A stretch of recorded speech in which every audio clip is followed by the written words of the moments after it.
বাচ্চাদের পড়াশোনায় মনোযোগ বাড়াতে এই ৬টি অভ্যাস গড়ে তুলুন। আপনার সন্তান বই নিয়ে বসে কিন্তু মনোযোগ থাকে মোবাইল বা কার্টুনে। আপনি রেগে যান, বকাঝকা করেন, কিন্তু কিছুই বদলায় না। তাহলে আজকের ভিডিও আপনার জন্য, কারণ আজ আমি বলবো এমন ৬টি অভ্যাস যা আপনি যদি আপনার সন্তানের মধ্যে তৈরি করতে পারেন, তাহলে সে শুধু পড়াশোনায় মনোযোগী হবে না, বরং সে নিজেই পড়তে চাইবে। আর সবচেয়ে গুরুত্বপূর্ণ কথা, এই অভ্যাসগুলো শুধু পড়াশোনার জন্য নয়, এগুলো তার জীবনের ভিত্তি গড়ে তুলবে। তাহলে চলুন মনোযোগী সন্তান গড়ার পথ শুরু হোক আজই। নাম্বার 1, পড়াশোনায় নির্দিষ্ট সময় নির্ধারণ করুন। প্রতিদিন ঠিক একই সময়ে। শিশুদের মস্তিষ্কের একটা বিশেষ বৈশিষ্ট্য হলো তার রুটিন মেনে চললে অনেক ভালোভাবে শিখে। আপনি যদি প্রতিদিন বিকাল 5টা থেকে 6টা তার পড়ার সময় নির্ধারণ করেন এবং এই নিয়মে অভ্যেস করে ফেললেন, তাহলে কিছুদিন পর সে নিজে থেকেই ওই সময়টাতে পড়তে বসবে। এমনকি মোবাইল থাকলেও, মন চাইলেও, খেলা থাকলেও অভ্যেস তাকে বইয়ের কাছে টেনে নেবে। মনে রাখবেন, পড়া শুরু আগে এবং পরে ছোট একটা রিচুয়াল রাখুন। যেমন ঘড়ি ধরুন, 1টা ঘন্টা বাজার, 1 গ্লাস পানি দিন, এতে মন তৈরি হবে পড়ার জন্য। নাম্বার 2, একসাথে বসে পড়ার পরিবেশ তৈরি করুন, নিজেরাও সাইলেন্ট থাকুন।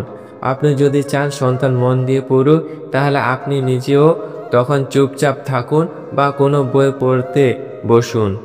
কারণ শিশুরা যা দেখে তাই শেখে। আপনি যদি তার সামনে বসে ফোন চালান, তাহলে সে বলবে, মা তো ফোনে, আমি কেন পড়ব? পড়ার সময় শব্দহীন পরিবেশ শুধু গুরুত্বপূর্ণ। টিভি বন্ধ, মোবাইল বন্ধ, উম, বাইরের আওয়াজ কম। এই পরিবেশ মনোযোগ বাড়াতে ম্যাজিকের মতো কাজ করে। আর হ্যাঁ, তাকে পাশে বসিয়ে মাঝে মাঝে শুধু মাথায় হাত বুলিয়ে দিন, সে বুঝবে আপনি পাশে আছেন। নাম্বার 3, একেবারে অনেকক্ষণ পড়ানো নয়, পোমোডোরো পদ্ধতি ব্যবহার করুন। আপনার সন্তান যদি একটানা 1 ঘন্টা পড়তে না পারে, তাহলে তাকে ছোট ছোট বিরতিতে পড়াতে হবে। 25 মিনিট পড়া প্লাস 5 মিনিট বিরতি। এই পদ্ধতি মানে পোমোডোরো। এতে মনোযোগ হারায় না, মাথাও ক্লান্ত হয় না, আর বিরতির সময় কিছু হালকা খাওয়া বা 2 মিনিট হাঁটা, এসবই পড়ার মান বাড়ায়। আপনি নিজেই ঘড়ি সেট করে দিয়ে বলতে পারেন, এই 25 মিনিটটা তুমি টার্গেট করো, তারপর মজা হবে। নাম্বার 4, ছোট ছোট লক্ষ্য নির্ধারণ করুন এবং প্রশংসা করুন। আজ তোমাকে শুধু 2টি প্রশ্ন মুখস্থ করতে হবে, এভাবে ছোট করে লক্ষ্য দিন। আর সে সেটা পারলেই তার প্রশংসা করুন। অনেক বুদ্ধিমান, তোমার মেমোরি খুব ভালো, তোমার উপর আমার গর্ব হচ্ছে। শিশুরা প্রশংসার জন্য যে কোনো কিছু করতে পারে, শুধু বলবেন না, তাকে অনুভব করান। আপনার সন্তানের নিজের প্রতি বিশ্বাস তৈরি হবে। মনে রাখবেন, ভর্ৎসনা নয়, উৎসাহই পড়ার আগ্রহ বাড়ায়। নাম্বার 5, পড়াশোনাকে খেলা বানিয়ে তুলুন। ছবির বই, গল্প, রং, অ্যানিমেশন ব্যবহার করুন। বাচ্চারা পড়তে চায় না, কারণ তারা একে বোরিং ভাবে।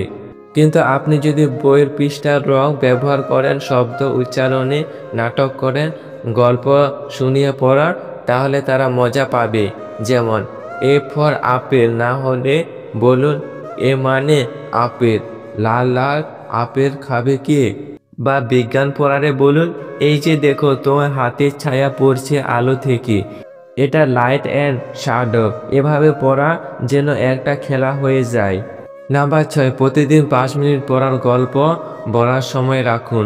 প্রতিদিন রাতের বেলায় বা বিকেলে 5টা মিনিট শুধু পড়ার গল্প বলুন। যেমন, আজকে তুমি কি শিখলে বলো তো, আজ তোমার সবচেয়ে ভালো লাগা কোন লাইনটা, আর বইয়ে কি নতুন কিছু জানতে পারলে। এতে তারা শুধু পড়বে না, বরং পড়া নিয়ে চিন্তা করবে, শেখার আগ্রহ বাড়বে। এবং এই ছোট ছোট কথার মধ্যে দিয়ে আপনি বুঝতে পারবেন কোথায় সে আগ্রহী আর কোথায় সে পিছিয়ে। বন্ধুরা, পড়াশোনা একদিনের কাজ নয়, এটা অভ্যেসের খেলা। আপনি যে ধৈর্য ধরে প্রতিদিন এই 6টি অভ্যেস গড়ে তোলেন, তাহলে সন্তান শুধু ভালো রেজাল্ট করবে না, সে একজন আত্মনির্ভর মানুষ হয়ে উঠবে। যদি ভিডিও ভালো লেগে থাকে, তাহলে একবার লাইক করে দিন আর সাবস্ক্রাইব করে রাখুন। আপনার এই শেয়ার হয়তো আরেকটা সন্তানের জীবন বদলে দিতে পারে। দেখা হবে পরের ভিডিওতে। ভালো থাকবেন। আপনার সন্তানের প্রতি ভালোবাসা দিয়ে তাকে গড়ে তুলুন। ধন্যবাদ।